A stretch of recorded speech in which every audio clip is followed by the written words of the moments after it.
Godavari పుష్కరాలను AP ప్రభుత్వం ప్రతిష్టాత్మకంగా తీసుకుంది. ఆర్థిక ఇబ్బందులున్నా ఘనంగా నిధులు ఇచ్చిన ప్రభుత్వం పనుల విషయంలో అంత సంతృప్తిగా లేదట. ఎంత చేసినా ఫలితం లేకుండా పోతుందని అసంతృప్తితో ప్రభుత్వ పెద్దలున్నారట.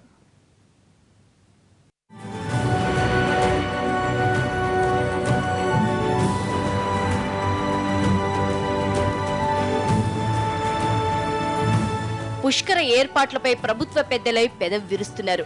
గోదావరి పుష్కరాల్ని ప్రపంచం గుర్తించేలా ఘనంగా నిర్వహించాలని ఏపీ ప్రభుత్వం భావించింది. భారీగా నిధులు కేటాయించింది.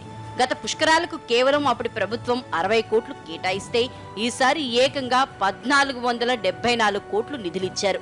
గత పుష్కరాల సమయంలో టీడీపీ ప్రభుత్వం 60 కోట్లతోనే అద్భుతంగా నిర్వహించిందనే పేరొచ్చింది. దీంతో ఈసారి ప్రపంచ స్థాయి కార్యక్రమంగా పుష్కరాలు ఉండాలని సర్కారు భావించింది.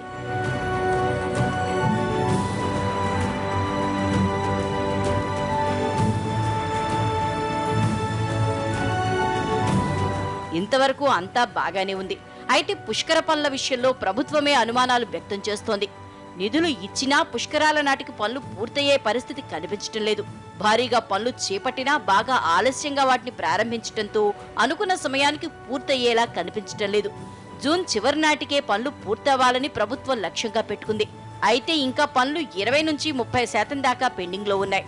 దీంతో నిధులిచ్చి కూడా ఫలితం లేకుండా పోయిందని ప్రభుత్వం భావిస్తోందని సమాచారం. ఆర్థిక ఇబ్బందులు ఉన్నా భారీగానే నిధులిస్తే ప్రణాళికాబద్ధంగా పనులు చేయలేకపోయామన్న అసంతృప్తి ప్రభుత్వ పెద్దల్లో కనిపిస్తోంది.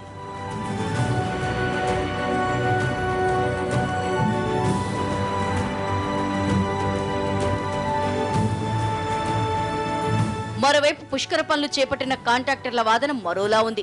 మితిమీరిన విజిలెన్స్ కారణంగా పనులు వేగంగా పూర్తి చేయలేకపోయామని వారు చెబుతున్నారట.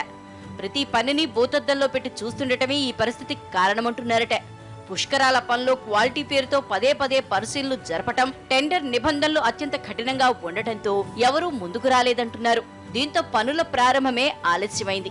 ఓవైపు భారీగా ప్రచారం నిర్వహించి పుష్కరాలు ఘనంగా చేయాలనుకుంటున్న క్షేత్రస్థాయి పరిశీలనని చూసి ప్రభుత్వం ఆలోచనలో పడింది. సీఎం చంద్రబాబు సైతం పుష్కరాల పనుల తీరుపై తీవ్ర ఆగ్రహంతో ఉన్నారని సమాచారం.